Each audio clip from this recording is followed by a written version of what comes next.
Here we are with the entire lineup of Sony 85-1.8s. We have the brand spanking new Sigma 85-1.4. Look at it, it's the tallest, it's the heaviest. It just came out a few days ago for the public.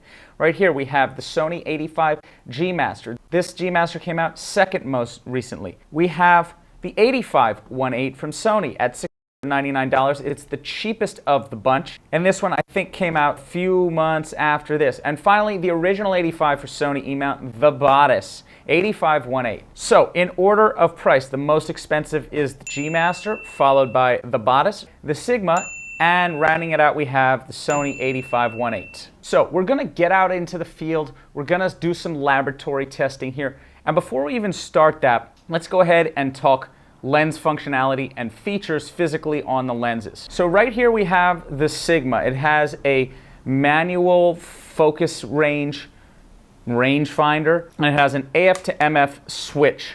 Really nice big chunky focus ring. I mean, it's gigantic. And it's definitely the tallest and heaviest lens of the bunch, and you can really feel that weight. I mean, it gets a little tiring. The next lens that I want to talk about is the Sony 85-1.4, and this baby has a lot of features. First off, it has a manual aperture ring. I was not able to get electronic aperture working, so I assume electronic aperture does not exist for this lens. There's a click on and off button right here, which declicks and clicks on the aperture ring, which can be helpful for cinematography. It also provides a Sony button right here, which is customizable to whatever you want. You could do things like eye autofocus or really anything. I mean, the possibilities are almost infinite. The feeling on the focus ring right here on the Sony 85-1.4 GMaster is definitely not as good as the Sigma or the Batis. The action of the focus ring right here on the 85 is just a little weak. And then one weird thing about the Sigma right here, it's sort of, hear that? It sort of gets to the ends of its focus, but it doesn't have a hard stop. It just continues. It makes this weird noise. Bugger feature, that's up for you to decide. The Batis right here has an electronic LED rangefinder. I honestly don't find it useful at all. I don't use the rangefinder whatsoever, so I sort of think it's a waste of engineering. I would rather them have not done that and invested a little bit more engineering in the optics of the lens, quite frankly. I think it's just a useless doohickey. And finally, right here, the Sony 85-1.8 has the Sony third button right here, AF to MF switch, decent focus rigging. So this lens arrived to me dead on arrival, so I'm really sorry that at this point in time I cannot provide a review on this lens. We are starting shoot number 2. Shay is not just my assistant, she's a very quiet, but she's also a extremely talented singer and songwriter. Thank you, thank you. I'm not gonna be pixel peeping all that much. What we're really looking for is visually, aesthetically, what do these lenses, how do these lenses differ? And we're also going to talk about how they work and how easy it is to use all of them. But the thing that I'm most interested in, the thing that I would pay even $1,000 extra for, in theory, if I had the money, would be visually. So let's see what the big visual differences are between all these lenses. And there was absolutely nothing funny about that, but I've been in a really grumpy mood today. So this is just like literally starting to unwind, and we will get into the swing of it. I know it. This is my schlepper in chief. And what say you? Hello, world. Hello, world. Anyway, we digress. Let's go ahead and put these lenses, these 85s, to the test. Yeah. Yes? Yes? Duh, yeah. No, the Yas Queen? Yes, oh, yes. Yes. Okay. One at a time, one at a time. Well, I wasn't about to start my juggling routine, that's for sure. Hey! So right now I'm shooting at 1.4, and what we're really getting out here is the look of the bokeh on those lights on the gantry crane right there. All right, so let's step into side-by-side mode just to see if there's really any differences. We're starting with the f1.4 lens, and quite frankly, I just don't think that this is the focus. Let's start over here with the bokeh. I mean, there's maybe some kind of slight dot on the bokeh there. I don't know if that's from a speck on the lens or what. I didn't really see that dot. That may be something there.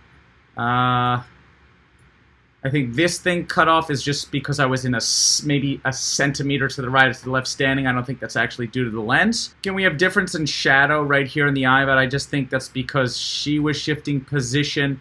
I did give her a mark to stand on, but you know, it's hard to 100% replicate these shots, especially since you're just not in a laboratory environment. Yes, the focus plane, you can see that the front of her hair is out of focus here and the front of her hair is in focus, so the focus plane was slightly shifted. Again, I had just not in laboratory environments. So really, baseline summary is I find it just too difficult to find that many visual differences between the Sigma and the Sony GMaster in this shot.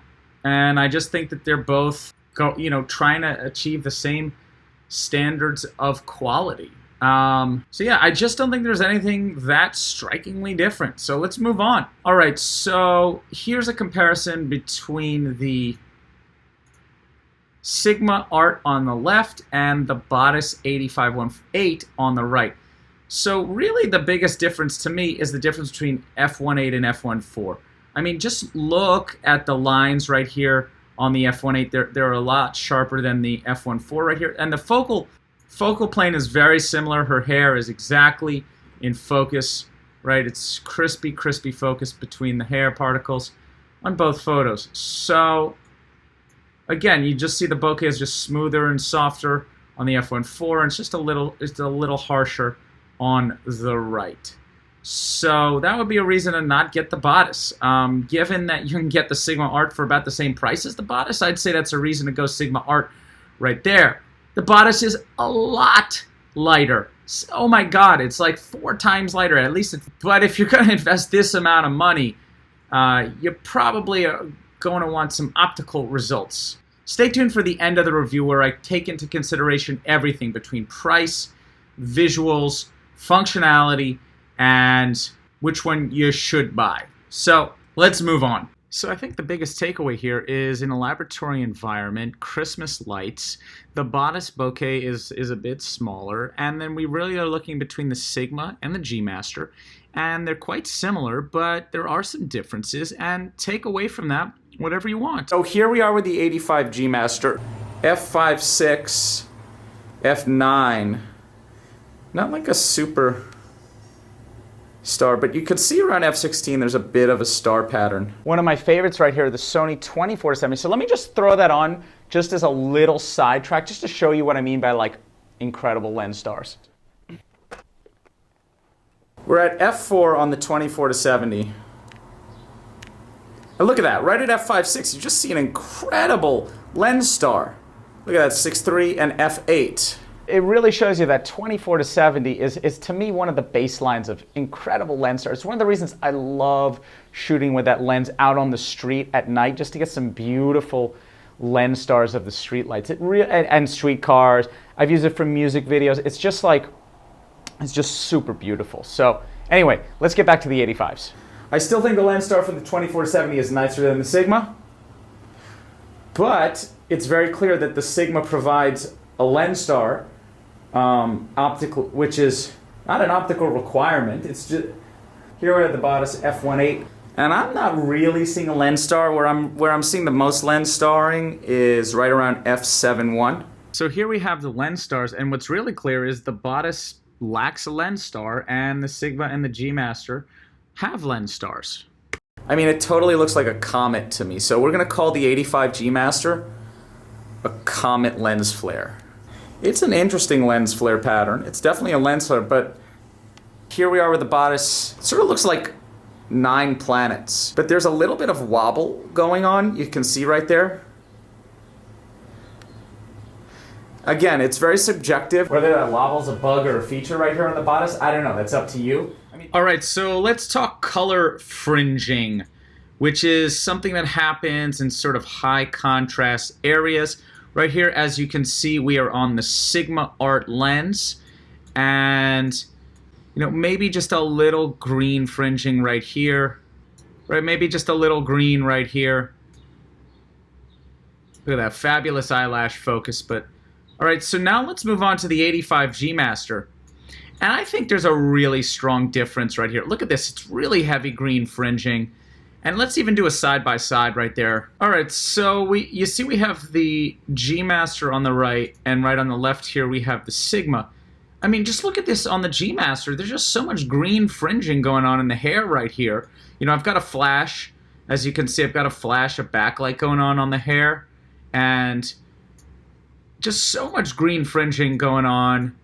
You know, chromatic aberration is what this is called. And it seems the Sigma just has less of it. So clearly the Sigma it's just a little less, it messes up the colors less. So that's sort of cool. The Sigma definitely wins that. Let's take a look at the Batis. So we have the Batis on the right, we have the Sigma on the left. And yes, every lens has chromatic aberrations, some less than others, but you see this sort of green line right here and a green line right here. It's very similar on both lenses. You can just see slightly green effect here, slightly green effect here. So I would just say that both of these lenses are about, the Batis versus the Sigma are about equal, really, really similar on chromatic aberration. So after I finished all the kind of scientific shots, trying to control things as much as possible, we really settle into a nice photo shoot, and that's really what things are about. You know, it's really about how you light things, how you compose your shots. That's a fantastic shot. Look at that smile. I mean, the emotion, the mood, the lighting, the composition. I mean, here I brought it out to f8 because I specifically wanted to show detail on the Empire State Building. Then I dropped back down to 1.4 just because I wanted to blur things. Look at that. She gives so much to the camera. And then we really had a lot of fun. I'm just loving this up close stuff. Look at that. Fabulous. All right, let's wrap this up. So I really don't think there's a clear winner among all of these lenses. And it's really terrible that I didn't get to shoot the Sony 85-1.8. It would have been hilarious if that lens was better than the rest of these. I sort of doubt that, given that it's more than like a third the price of the most expensive one. Anyway, let's move on. I really think there was a clear loser. And the clear loser was the Zeiss Batis for the following reasons. First, its lens flares were totally out of control, which is just the sign of a poorly engineered lens. Second, it had almost no lens flares where they should be, somewhere between f5.6 and beyond. There was absolutely no lens flares, which just makes a beautiful effect for any kind of background lighting, and that was sadly missing. And finally, the Batis is an f1.8, and the difference between an f1.8 and an f1.4 to me is a deal breaker. So for all those reasons, the Batis is to me a clear no buy. And that gets us on to the two sort of winners, the Sigma and the Sony GMaster.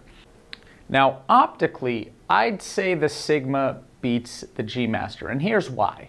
Less chromatic aberration on the Sigma, and the lens star of the Sigma appears much clearer around f8, whereas the lens star on the GMaster, I had to push it all the way to f16 to even get it. So optically, I'm going to give it to the Sigma.